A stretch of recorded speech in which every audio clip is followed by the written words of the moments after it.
여러분과 라오디게아에 있는 사람들과 그 밖에 내 얼굴을 직접 보지 못한 사람들을 위하여 내가 얼마나 애쓰고 있는지 여러분이 알기를 바랍니다. 내가 이렇게 하는 것은 여러분 모두가 사랑으로 결속되어 마음의 격려를 받고 깨달음에서 생기는 충만한 확신의 모든 풍요에 이르고 하나님의 비밀인 그리스도를 온전히 알게 하려는 것입니다. 그리스도 안에는 모든 지혜와 지식의 보화가 감추어져 있습니다. 내가 이 말을 하는 것은 아무도 교묘한 말로 여러분을 속이지 못하게 하기 위함입니다. 나는 육체로는 비록 떠나 있으나 영으로는 여러분과 함께 있으며 여러분이 질서 있게 살아가는 것과 그리스도를 믿는 여러분의 믿음이 굳건한 것을 보고 기뻐하고 있습니다. 그러므로 여러분이 그리스도 예수를 주님으로 받아들였으니 그분 안에서 살아가십시오. 여러분은 그분 안에 뿌리를 받고 세우심을 입어서 가르침을 받은 대로 믿음을 굳게 하여 감사의 마음이 넘치게 하십시오. 누가 철학이나 헛된 속임수로 여러분을 노획물로 삼을까 조심하십시오. 그런 것은 사람들의 전통과 세상의 유치한 원리를 따르는 것이요 그리스도를 따르는 것이 아닙니다. 그리스도 안에 온갖 충만한 신성이 몸이 되어 머물고 계십니다. 여러분도 그분 안에서 충만함을 받았습니다. 그리스도는 모든 통치와 권세의 머리이십니다. 그분 안에서 여러분도 손으로 행하지 않은 할례, 그 육신의 몸을 벗어버리는 그리스도의 할례를 받았습니다. 여러분은 침례로 그리스도와 함께 묻혔고 또한 그분을 죽은 사람들 가운데서 살리신 하나님의 능력을 믿는 믿음으로 그리스도 안에서 그리스도와 함께 살아났습니다. 우리가 예수를 믿는데 예수를 믿음에 있어서 많은 중요함이 있지만 균형입니다. 균형. 영적 균형이 있어야 돼요. 우리는 무조건 예수님을 믿으면 되는 거라고 생각을 하지만 우리는 균형이 잡혀져야 예수 그리스도를 바르게 믿는 겁니다. 덮어놓고 예수를 믿으면 우리가 균형 감각이 없는 거죠. 제가 지금 여러분 앞에 서 있는 것도 내 몸에 균형이 잡혀져 있기 때문에 여러분 앞에 서 있는 것입니다. 균형 감각을 잃어버리면 저는 서 있을 수가 없고 자꾸 넘어지려고 하겠죠. 넘어지려고 하니까 넘어지면 위험하니까 의자에 앉겠죠. 의자에 앉아도 넘어지려면 눕겠죠. 왜요? 균형 감각이 없으면 서 있을 수도 없고 앉아 있을 수도 없고 누워 있을 수밖에 없는 것입니다. 균형 감각이 없는데 어떻게 외나무 다리를 탈 수가 있겠습니까? 균형 감각이 뛰어난 사람만이 외나무 다리를 탈 수가 있는 것이죠. 저는 수시로 점검하는 것이 내 균형 감각을 제가 스스로 테스트를 하거든요. 한쪽 발만 띄고 한쪽 발은 들고 양손을 들고 눈을 감고 내가 30초 이상 서 있으면 저는 균형 감각이 뛰어난 겁니다. 발을 바꿔서 또 한쪽 발을 딛고 한쪽 발을 띈 다음에 양손을 들고 눈을 반드시 감아야 됩니다. 눈을 감고는 서 있을 수 있는데 눈 뜨고는 서 있을 수 있는데 눈을 감으면 못 서 있고 쓰러집니다.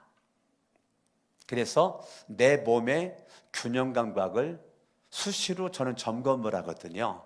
왼발, 오른발을 들고 양손을 벌리고 눈을 감고 내가 30초 이상 안 쓰러지고 서 있으면 저는 몸의 균형이 맞은 거고 골반이 틀어지지 않은 거라는 거, 이것을 제가 스스로 점검하는 겁니다. 그래서 내 자세가 바르게 되었는가, 허리가 펴졌는가, 어깨가 펴졌는가, 어깨가 구부러졌는가, 늘 이거를 제가 스스로 생각을 하고 늘 그렇게, 여러분 집에 경침 있죠?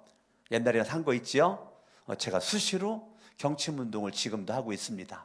경침 운동을 통해서 허리를 교정시키고 척추의 7번 뼈를 고정시키고 이렇게 계속 경침을 통해서 내 몸을 계속, 제 아내도 보니까 수시로 여러분들 알려주었던 구르기를 합니다. 구르기. 제 아내가 얼마나 부지런하겠는지 몰라요. 어떤 때 내가 잊어먹을 때 아내가 하는 거 바라보고 제가 배우거든요. 이렇게 우리는 늘 스스로 몸의 균형을 늘 신경 쓰고 있습니다. 그러면 물어볼게요. 질문 들어갑니다. 여러분, 신앙의 균형은 뭐예요?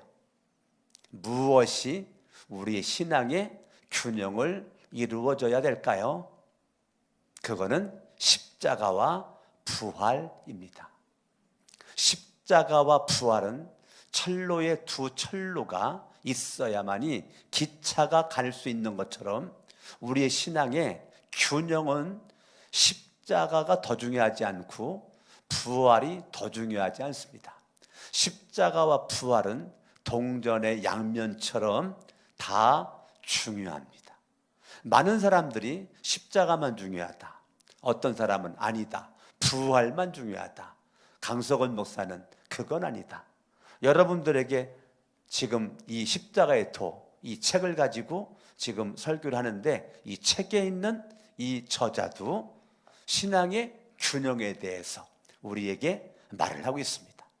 제가 하고 싶은 말을 이 저자가 다 해놨더라고요. 근데 십자가와 이 부활을 한 단어에 성경은 묶여 있습니다. 그 한 단어에, 그것이 그리스도 안에 섭니다. 하나님이 세상을 이처럼 사랑하사 독생자를 주셨으니 이는 그를 믿는 자마다 라고 요한복음 3장 16절에서 말할 때 그 믿는 자마다 속에는 그 안에서 믿는 자마다, 그러니까 그 믿음 속에는 십자가도 믿고 부활도 믿는 거죠. 십자가만 믿는 것도 아니고 부활만 믿는 것도 아니고 십자가와 부활을 믿는 믿음으로 말미암아 영생을 얻게 하려 하심이니라. 자, 신약 성경의 27권 가운데 가장 많은 책을 썼던 사도 바울이 그의 서신을 쓸 때 많이 쓴 단어 가운데 하나가 그 안에서, 예수 안에서, 하나님 안에서, 그리스도 안에서, 그리스도 예수 안에서, 주 안에서. 많이 쓴 단어가 뭐예요? 안에서. 그 안에서 속에 뭐가 포함되는 거예요? 십자가와 부활이 포함되어 있는 겁니다. 많은 사람들은 십자가를 생각하지 않고 부활, 영광만 생각을 합니다. 여러분, 봄에 씨앗을 뿌려가지고 이 씨가 땅에 묻혀 썩어가지고 이파리가 나고 꽃이 피고 열매를 맺어 가을에 풍성한 열매를 맺기까지는 긴 시간 동안 밤에 추위와 싸웠고 비바람과 싸우고 태풍에 싸우고 뜨거운 불볕 더위에 싸우고 그런 걸 견디고 사자성어로 뭐라고 그래요? 고진감래라고 그러죠. 그러니까 그런 걸 견딘 것들이 결국은 열매를 주렁주렁 탐스럽게 맺을 때 얼마나 먹음직하고 그걸 먹으면 좋아요. 우리 신앙생활도 많은 사람들이 열매만 바라봐요. 그런데 기독교는 과정이 중요합니다. 열매도 중요한데 열매가 되기까지의 과정이 중요합니다. 여러분들이 열매가 되기까지의 십자가의 고통이 필요합니다. 십자가의 쓸쓸함이 필요합니다. 십자가의 아픔이 우리에게 필요합니다. 그런데 우리는 예수는 믿는데 십자가는 싫다는 겁니다. 오늘 새벽에 십자가의 길에 서 있는 것이 기본인데 우리는 예수를 믿어도 십자가의 길을 자꾸 외면을 합니다. 십자가의 길에 서 있는 것을 나 스스로 자꾸 피하고 도망갑니다. 그리고 영광스러운 자리만 있으면 그때 싹 나타나가지고 영광을 내가 가로채 먹습니다. 예수를 믿고 신앙생활을 할지는 몰라도 그런 사람은 체험적인 신앙이 없습니다. 기독교는 이론적인 종교가 아닙니다. 기독교는 철저히 십자가도 체험을 해야 되고 부활도 체험을 해야 되고 십자가와 부활이 나에게 삶의 자리에서 체험적으로 내가 만나지 않으면 내 신앙의 균형이 무엇인가 잘못됐기 때문에 체험하지를 못하는 겁니다. 저와 여러분들이 이 십자가와 부활의 이 쌍날개가 여러분에게 하나도 꺾이지 않고 두 개가 다 튼튼하게 세워져 있을 수 있기를 예수 이름으로 축원합니다. 2장 1절에 보면 사도 바울이 애쓰고 있다는 거예요. 애쓰고 있다는 거예요. 내가 얼마나 애쓰고 있는지. 뭘 했을까요? 바울이 뭐를 그렇게 애쓰고 있는 거예요? 여러분이 알기를 바란다는 거예요.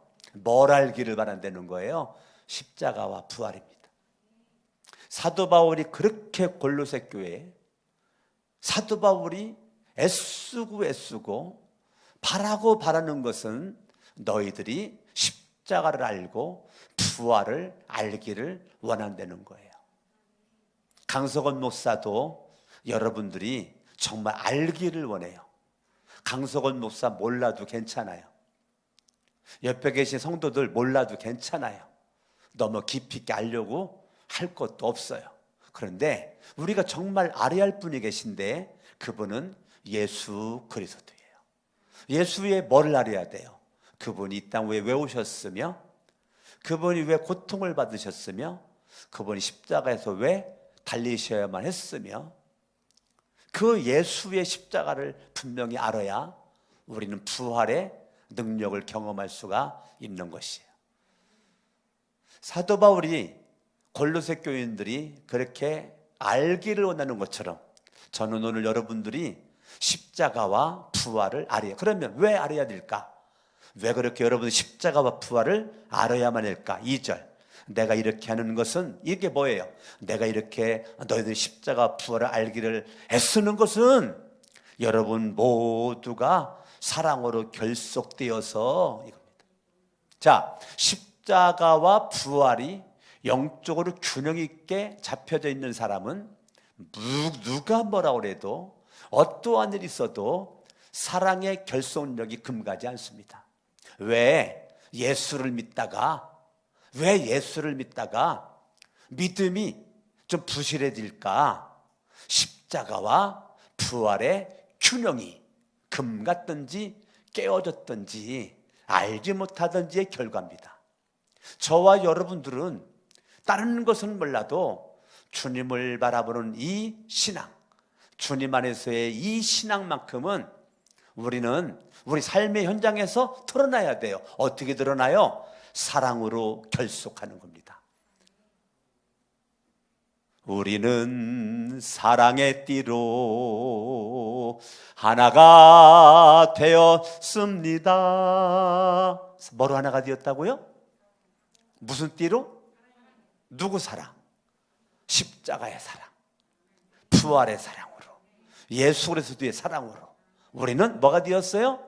하나로 결속이 되었다고요. 여러분 가정에, 우리 교회에 십자가와 부활의 균형이 있는 이 신앙이 있는 여러분들이라면 다른 것은 몰라도 결속력 있는 사랑입니다. 사랑의 이 결속력입니다. 사랑으로 결속되어 마음의 격려를 받고, 자, 십자가와 부활의 권능이 내 속에서 역사하는 사람은 늘 언어에 힘이 있습니다. 뭐랍니까? 격려를 잘하고요, 위로를 잘하고요, 긍정적이고요, 진취적이고요, 힘 있고 용기를 주고 비전을 주는 말을 합니다. 말이 달라요. 신앙의 균형이 있는 사람은 언어가 달라요. 그러니까 내 주변에 있는 사람들이 나를 만나면 마음의 위로를 받아요. 마음의 격려를 받아요. 마음에 힘이 생겨요.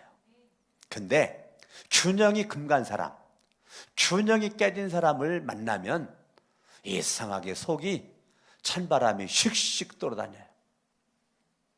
신앙의 균형이 깨진 사람과 오래도록 시간을 같이 보낸다든지, 밥을 먹는다든지, 차를 마신다든지, 여행을 한다든지 할 때 찬바람이 휙휙 돌아다녀요. 그리고 왠지 모르게 불안해요. 왠지 모르게 평안하지가 않아요. 왜요?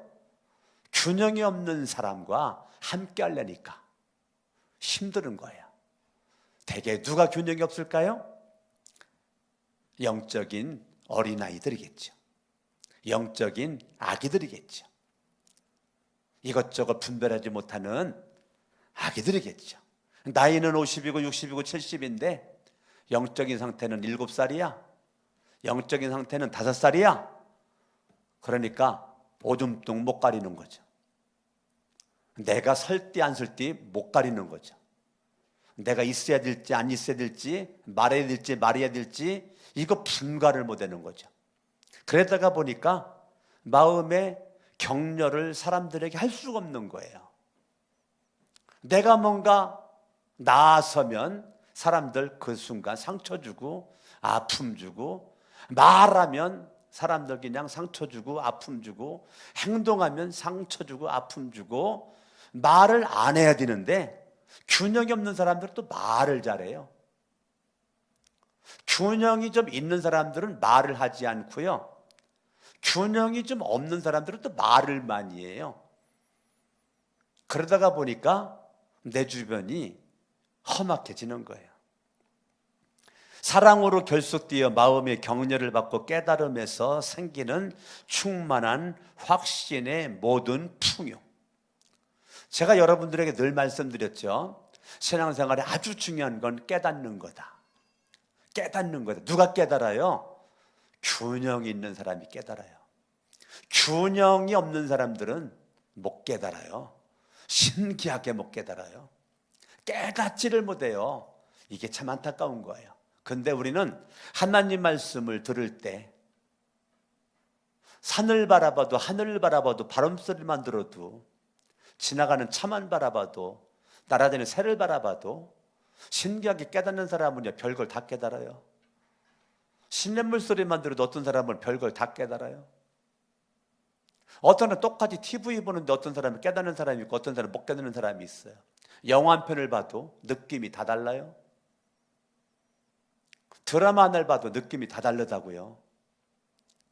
설교 한 편을 들어도 느낌이 다 다른 것처럼 여러분 깨달음이 다 다르잖아요.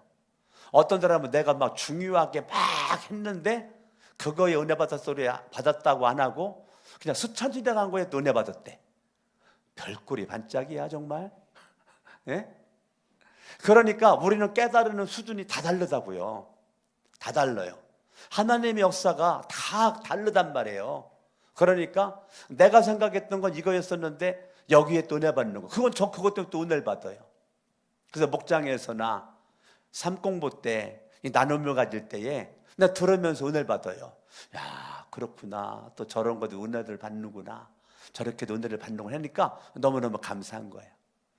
우리는 깨달음이 왜 중요하냐면 깨달음에서 생기는 충만함의 모든 풍요라고 그랬어요. 자, 깨닫는 자가 인생의 풍요함을 누립니다. 깨닫는 자가 인생이 기름집니다.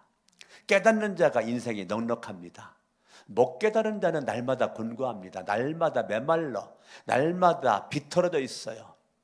날마다 인생에 윤기가 없다고요. 누가 윤기가 있어요? 기름진 윤기는 깨닫는 자가 생기는 거예요. 자, 그러면 깨달음의 1번지가 누굴까? 하나님의 비밀인 예수 그리스도입니다. 2절 마지막에 하나님의 비밀인 그리스도 예수입니다. 자, 우리가 만나야 될 분 예수 그리스도, 우리가 깨달아야 될 분 예수 그리스도. 아멘. 그 예수 그리스도, 하나님의 비밀인 그리스도를 온전히 아는 것, 온전히 아는 것. 자, 여러분들이 진짜 복 중의 복은 따라합니다. 예수를 잘 알자. 잘 알아야 따라합니다. 잘 믿는다. 자, 내가 믿는 예수를 잘 모르니까 못 믿는 거예요. 잘 못 믿는 거예요. 내가 예수님을 잘 믿으려면 예수님을 똑바로 온전하게 알아야 되는 거예요. 예수님을 똑바로 안 되는 것의 가장 기본은 십자가와 부활이에요. 아멘. 저와 여러분들이 십자가가 내 안에 경험되지 않으니까 부활의 영광의 생명에 접붙임 바 되지를 못하는 거예요.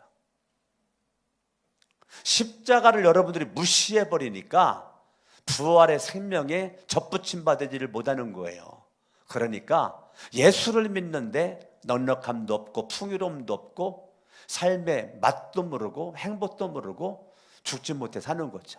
날마다 인생 쓸쓸하고 날마다 인생 곤고하고 날마다 비교의식 가운데 열등감을 갖게 되고 날마다 나는 초라한 자고 그렇게 인생을 사는 거죠. 왜 그럴까? 예수를 몰라. 교회는 다니는데 예수를 몰라. 설교 말씀을 들었는데 안 깨달아져. 성경을 읽으면 뭐해? 못 깨닫는데. 성경 많이 읽는 거를 뭘 자랑을 해요? 못 깨닫고 읽어봤자 소용도 없는데. 하나님의 말씀, 예수 그리스도, 하나님, 성령님, 말씀에서 주님의 뜻을 발견을 하고 말씀에서 예수를 정확하게 알고, 아멘. 3절, 그리스도 안에는, 그리스도 안이라는 것은 뭐가 포함됐다고요? 십자가와 부활이 포함되어 있다고요. 그리스도 안에는 모든 지혜와 지식의 보화가 뭐라고요? 감추어져 있다고요. 아멘. 그러니까 불신자들, 미련한 자들에게는 십자가가 어리석게만 보이는 거고, 정말 주님을 믿는, 그리스도 안에 깨달음 있는 사람들은 십자가는 우리에게 능력이고 권능인 것이죠. 할렐루야. 내가 예수 그리스도를 통해서 우리의 인생이 정말로 달라지는 것입니다. 6절 말씀, 그러므로 여러분이 그리스도 예수, 자, 그리스도 예수는 뭐가 포함된 거라고요? 십자가와 부활이 포함된 거라고요. 그러므로 여러분이 그리스도 예수를 뭐로 받아들였어요? 주님으로 받아들였어요. 내가 주님이라고 하는 분은 예수 그리스도, 그리스도 예수, 아멘. 그분을 주님으로 받아들였어요. 그분 안에서 살아가십시오. 그분 안이 뭐라 그랬어요? 십자가와 부활을 했어요. 십자가의 능력으로, 부활의 능력으로 뭐라고요? 살아가려는 거예요. 밥심으로만 살지 말고. 옆 사람 인사합니다. 언제까지 밥심으로 살 거예요? 예, 우리는 주님의 십자가의 능력으로, 부활의 권능으로 살아야 되는 거예요. 아멘. 아멘. 저와 여러분들이 삶의 의미가 분명해야 돼요. 삶의 뿌리가 분명해야 돼요. 다시 6절을 보니까 그분 안에서 살아가라. 7절 읽어요. 시작. 여러분은 그분 안에 뿌리를 박어. 자, 그분 안은 뭐라 그랬어요? 십자가와 부활이랬어요. 자, 십자가로 뿌리를 박어라. 부활로 뿌리를 박어라. 그러니까 내 삶의 기초는 뭐예요? 십자가와 부활이라고요. 아멘. 여러분의 신앙의 기초는 십자가와 부활이라고요. 여러분 뿌리를 어디다 박어요? 십자가와 부활의 뿌리를 박으려는 거예요. 할렐루야. 그러면 무슨 일이 있든지 넘어질 일이 없어요. 왜? 십자가와 부활의 뿌리를 깊이 박혔기 때문에 고난이 오면 올수록 더 강해지는 거죠. 환난이 오면 올수록 더 강해지는 거죠. 누가 나를 짓밟은다고 짓밟히지 않아요. 짓밟을수록 더 힘있게 일어나는 거죠. 오뚜기처럼, 오뚜기 신앙. 뿌리가 분명하죠. 내 뿌리가, 어떤 사람은 예수를 믿는데 뿌리가 사람이야. 뿌리가 사람이야. 교회를 봐도 사람 만나려고 와.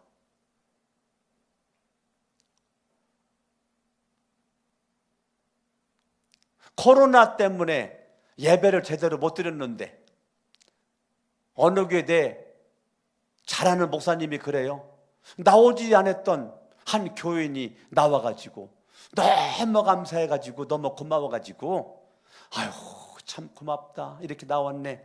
나중에 알고 봤더니 예배 마치고 난 다음에 밥 먹을 일이 있어가지고, 예배 마친 다음에 뭐 먹을 일이 있어가지고, 밥 먹을 일이 있어가지고 밥 먹으러 오는 게 주목적인데 예배는 격가지로 그냥 스쳐 지나가는 거로, 그리고 그 다음 주부터 또 안 나왔다는 거예요. 왜? 밥 먹었기 때문에. 그런 얘기가 우리 교회는 없을까? 그런 얘기가 내가 아는 그 목사님 교회만 있을까? 그러한 이야기가 우리 교회는 없을까? 정말로 여러분의 신앙의 뿌리가 십자가와 부활일까? 정말로 여러분들이 예배 나올 때 주님 만나려고 나오는가? 정말로 설교 말씀을 들을 때 주님의 음성을 들으려고 듣는가? 아무리 강석원 목사가 말해도 나는 귀를 털어막겠습니다. 목사님은 말하십시오. 나는 그냥 예배드린 모습으로 사람들 눈에만 띌 거고 나는 지나가면 끝입니다. 언제까지 그럴 것인가? 예배를 수없이 드리나 하나님의 말씀이 내 삶에 영향력이 없어요. 왜? 다 영적인 설사가 났어요. 먹기는 먹는 것 같은데 먹었다 치더라도 영적인 설사가 났어요. 육적인 배탈 나면 영양가 몸에 흡수하기 전에 다 쏟아붓는 것처럼 영적인 설사가 나버리면 소용이 없는 거예요. 오히려 먹은 것 때문에 며칠 동안 고통스러운 거죠. 하나님 말씀을 들은 것 때문에 마음에 시험이 돼요. 안 들었으면 시험도 안 들었는데, 교회 안 나왔으면 시험도 안 들었는데, 교회 나왔다가 말씀을 듣다가 시험 들어. 어떤 사람은 교회 나왔다가 예배도 잘 드렸는데 예배 마치고 나가다가 엘리베이터 앞에서 한 성도 때문에 무슨 말 한마디 때문에 시험이 들어가지고 엘리베이터 타고 내려가는 과정에서 주차장에서 몇몇 마디 얘기하다가 또 시험 들어가지고.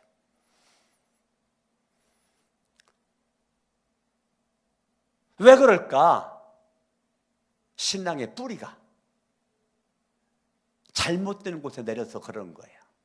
신앙의 뿌리는 십자가와 부활에 뿌리를 내려야 되는데 내 신앙의 뿌리를 자꾸 사람에게 뿌리를 내려요. 예수를 오래 믿었는데 사람에게 뿌리를 내려요. 여러분들이 강석원 목사도 담임 목사지만 저에게 뿌리를 내리면 안 돼요. 저는 여러분들에게 예수를 알려주는 목사예요. 그 예수에게 뿌리를 내려야 되는 거예요. 우리 교회는 강석원 목사가 목회하다가 내가 목회를 그만두고 이 자리에 없다 할지라도 여러분의 믿음은 흔들리면 안 돼요. 왜? 예수에게 뿌리를 뒀기 때문에. 그러나 저에게 뿌리를 두면 내가 눈에 안 보이면 와르르 무너지는 거죠. 신앙이 그래가지고 어떻게 하겠어요? 내 뿌리를 따릅니다. 예수 그리스도. 아멘. 여러분의 신앙의 뿌리를 예수 그리스도에게 깊이 내리는 것입니다. 그래야 따릅니다. 세우심을 입어 가르침을 받은 대로 믿음에 굳게 서서 삶의 열매는 감사가 주렁주렁. 아멘. 감사가 주렁주렁. 여러분의 삶에 뿌리가 정확하면 우리는 딱 세워진다니까요. 뿌리가 정확하지 않으니까 이게 비틀비틀 왔다 갔다 흔들흔들 그러는 거죠. 가르침을 받아 나를 가르치는 게 분명해야 돼요. 나를 가르치는 분이 예수 그리스도, 하나님의 말씀, 가르침이 분명해야 돼요. 그래야 믿음이 생기는 거예요. 그래야 믿음이 생기는 거예요. 아멘. 아멘. 그럴 때 우리는 믿음의 최고봉, 그게 뭐예요? 믿음의 최고봉이 뭐예요? 감사입니다. 감사. 여러분이 정말 믿음이 있는가 없는가 뭐 보면 알아요? 말만 하면 감사, 입만 열면 감사, 어떠한 상황에서든지 감사. 정말 저 사람은 감사할 수 없는 상황인데 감사를 해. 그 사람은 정말 믿음이 멋진 믿음이에요. 뿌리가 분명한 사람이에요. 저는 감사할 수 없는 환경과 조건에서 감사하는 사람 보면 참 제가 고개 숙입니다. 머리가 절로 숙여져요. 그런 사람이라면 저는 정말 머리가 숙여져요. 정말 멋지다. 입장을 바꿔놓고 나라면 이렇게 할 수 있을까? 꼭 제가 입장을 바꿔놔 보거든요. 그때 저는 나는 퀘스천 마크인데 어떻게 이분은 이렇게 할 수가 있을까? 그럴 때 정말 저는 머리가 숙여지죠. 여러분 정말 멋진 사람은 누군지 알아요? 분명히 불평해야 맞는데 감사하는 사람, 분명히 원망해야 맞는데 감사하는 사람, 분명히 짜증내야 맞는데 감사하는 사람. 그 사람이 정말 믿음의 최고봉이에요.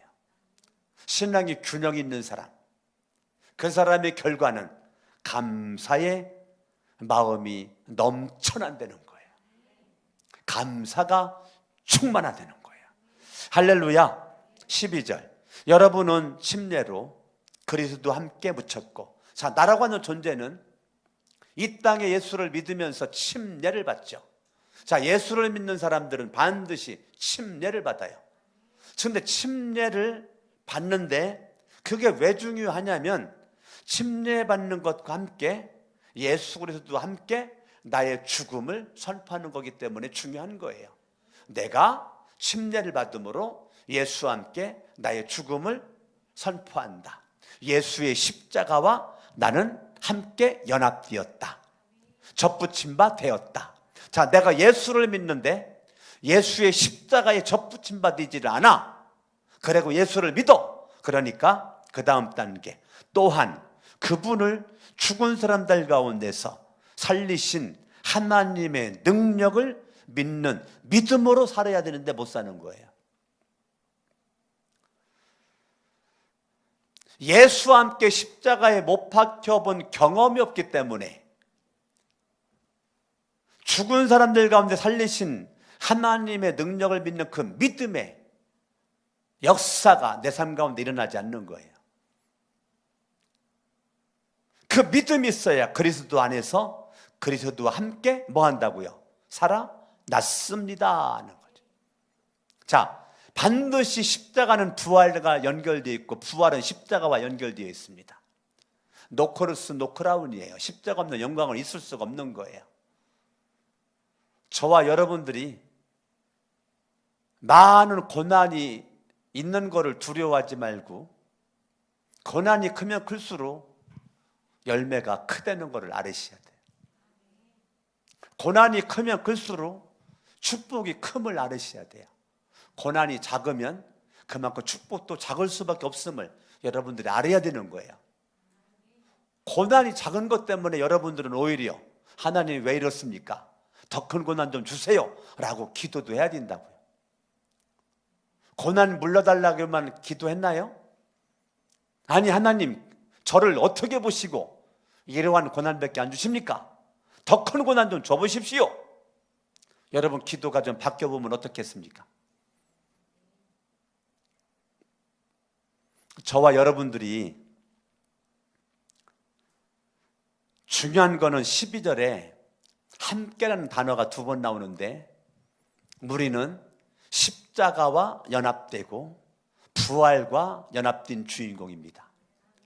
십자가도 능력이고 부활도 능력입니다. 아멘. 고난에서 승리하는 것도 능력이고, 아멘, 아멘. 여러분들이 예수를 믿음으로 이전 것은 지나갔으니 보라 새 것이 되었다. 예수를 믿는데 십자가와 고난을 여러분들이 소홀히 여기면 육적인 생명 가지고만 살다가 끝납니다. 영적인 생명, 이 부활의 생명이 내 안에서 역사하는 흔적을 찾아볼 수가 없습니다. 그러니까 삶에 간증거리가 없는 거죠. 왜? 고난에 날마다 졌거든요. 고난 속에 날마다 쓰러졌거든요. 육신의 생명에서만 머물러 있었거든요. 부활의 생명, 영적인 생명에 가본 적이 없어요. 예수를 믿는데 부모로부터 물려받은 육신의 생명으로 해서만 여기에서 머물러 있어요. 여기서 지지고 볶고 난리를 치고 있어요. 부활의 생명으로 가지를 못했어요. 예수를 믿는데 얼마나 안타까운 얘기예요. 성경은 그런 좀 누구든지 그리스도 안에 있으면 십자가와 부활이죠. 이전 것은 지나갔으니 보라 새 것이 되었다. 그 말은 육신의 생명에서 연연하지 않고 환경과 사람을 초월한 모습으로 부활의 생명, 영의 생명에서 나는 우뚝 서 있는 나로 주님의 사명 감당할 수 있는 자리에 있어야 되는 나를 말해야 되는 거죠. 할렐루야. 그러므로 저와 여러분들이 예수와 함께 나는 죽고 예수와 함께 산 자의 모습으로 날마다 여러분의 삶의 십자가와 부활이, 주님의 승리는 십자가로 시작해서 부활로 완성되는 거죠. 아멘, 아멘. 그러니까 저와 여러분들이 이 12절에 정말 이 주님의 은혜가 여러분 삶 가운데 넘쳐나서 예수와 함께 죽고 예수와 함께 산 자의 모습으로 날마다 십자가로 승리하고 부활로 승리하고, 아멘, 아멘. 하루의 시작을 승리로 시작해서 과정을 승리로, 하루의 마침을 승리로. 할렐루야. 아멘, 아멘, 아멘. 성경 가운데 봅니다. 에베소서 앞으로 몇 장만 넘겨봐요. 6장. 에베소서 10절을 봅니다. 시작. 끝으로 말합니다. 여러분은 주님 안에서 뭐가 포함되어 있는 거라고요? 십자가와 부활, 그분의 힘찬 능력으로 굳세게 되십시오. 왜 굳세야 될까? 왜 십자가 부활의 균형이 맞아져야 될까? 11절, 악마의 관계가 있기 때문에 그렇습니다. 왜 여러분들이 균형 있는 삶을 살아야 될까? 항상 여러분들에게는 악마의 관계가 여러분들을 호시탐탐 노리고 찝쩍거리기 때문에 그걸 물리치고 이기려면 다른 것 없어요. 십자가와 부활의 능력 가운데 생명 속에서 내가 머물러 있어야 악마의 관계에 맞설 수 있는 주인공이 되어서 주님이 주시는 갑옷을 입고 우리는 악한 영들을 상대로 하여 우리는 승리하는 주인공이 될 줄로 믿는 것입니다. 할렐루야. 아멘, 아멘. 그러므로 저와 여러분들이 날마다 실패하다가 죽은 다음에 승리해가지고 하늘나라 가는 어리석은 자가 아니라 이 땅에서 날마다 승리를 맛보다가 주님 오라고 할 때 영원한 승리 속에서 들어갈 수 있기를 예수 이름으로 축원합니다. 할렐루야. 신앙이 어차피 한 번뿐인 신앙 멋있게 살아가는 거예요. 어저께 아내랑 외출했다가 카페에 가가지고 차를 마시는데 바깥에서 왔다 가던 20대 젊은 아가씨들이 너무 아주 그냥 몸매도 쪽 빠지고 몸도 이쁜 모습으로 이렇게 다니니까 내 아내가 아유 젊어서 좋겠다 그러더라고요. 아유 젊어서 좋겠다. 아이고 젊어 좋겠다. 제가 뭐라 그랬을까요? 여보, 나는 젊은 사람 안 부러워. 난 지금 내 몸매가 좋아. 난 지금 내 나이가 좋아. 나는 단 한 번도 젊어지고 싶지 않아. 나도 20대로 가고 싶지 않아. 나 지금 50대 후반인데 또 20대로 돌아가가지고 또 20대, 30대, 40대, 50대 초반을 거치고 싶지 않아. 나 나름대로 열심히 살았거든. 나 나름대로 열심히 살았어. 나름대로 힘차게 살았어. 그랬더니 제 아내도 그건 저도 그리요 그러더라고. 예? 저도 젊어지고 싶지 않아요. 여러분은 어때요? 저는 지금이 마음에 들어요. 예, 지금이 마음에 들어요. 저 나름대로 20대, 30대, 40대, 50대 나름대로 열심히 사는 것 같아요. 물론 저 나름대로 열심히 살았지만 부족함도 있고 아내가 볼 때는 여러분들이 볼 때나 연약함도 있겠지만 그래도 저는 나름대로 열심히 사는 것 같아요. 근데 그렇게 열심히 살게 된 기초가 뭘까? 저는 십자가와 부활이었어요. 단 한 번도 내 믿음의 신앙의 기초가 사람이어 본 적 없고 물질이어 본 적이 없어요. 항상 십자가와 부활이었어요. 기도하겠습니다.